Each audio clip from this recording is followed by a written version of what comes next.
The following story has been brought to you by StoriesToInspire.org. Rabbi Yagen sitting in his office, and he deals with a lot of Baalei Teshuvah people. One day, a young boy comes in, distraught. He says, "Rabbi, you have to do something." He says, "What am I supposed to do?" He says, "My father is so down and depressed, and he has no money, that he stopped being religious, and he now decided that he's just going to leave my mother, and he's going to Germany because he's a good carpenter, and he's going to find business over there, and he's going to leave my family, just leave them." The rabbi he says, "Rabbi, you have to do something. I don't know, do something." He says, "You want me to call your father?" He said, "No, don't call my father. If you call my father, he's going to know I was here, and he's going to kill me." He said, No, don't tell her."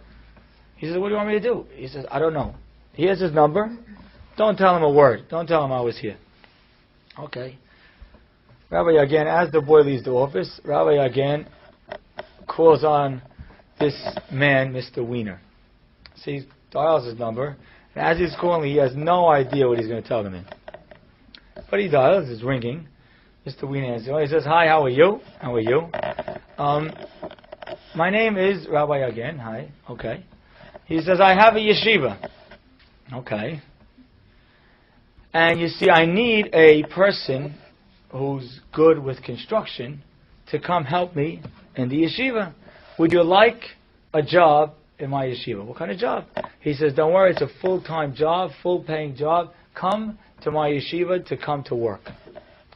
He's thinking about it. Working in a yeshiva sounds fishy, but it's a real job with real pay. Okay.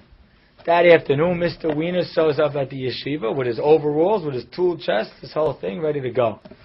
Rabbi says, "Listen, you're going to be in this yeshiva. What we have is we need maintenance done, and we need different things done. We need an in-house person. You're going to be our in-house person." "Good. Tomorrow morning, please show up 6:30 a.m. No problem." Next morning, he comes in, bushy hair, a little kippah. Comes in, ready to work. Rabbi says, "Tell you the truth, it's early now, before the day really started. We're about to pray. Just, you hear this part of the job, put on these tefillin, come pray." He says, "Rabbi," he says, "Listen, I'm paying you." Okay. So he comes in, and he prays. Then after he's done, he comes to his tool chest. "Okay, Rabbi, what are we going to do?" He says, "Tell you the truth, the building's pretty good today. There's not really anything that's really needed. Is it okay?" Again, you have to be here. "Is it okay? I have someone upstairs who would like to study with you. Is it okay if you study?" So now he's getting fishy. "Rabbi, what do you..." He said, "Listen, you want the job or not?"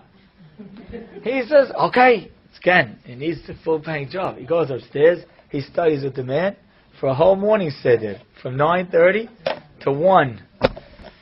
"Okay, Rabbi, now what?" No, I told you today's good. Just come back. We have another stay here after lunch. We have another day in, day out.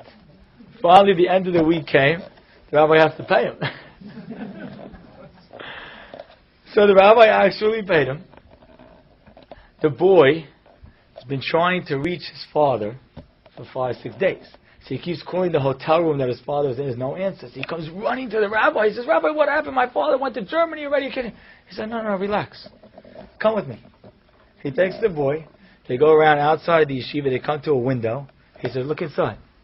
So he looks inside. He sees a rabbi studying. Then he sees another guy with bushy hair.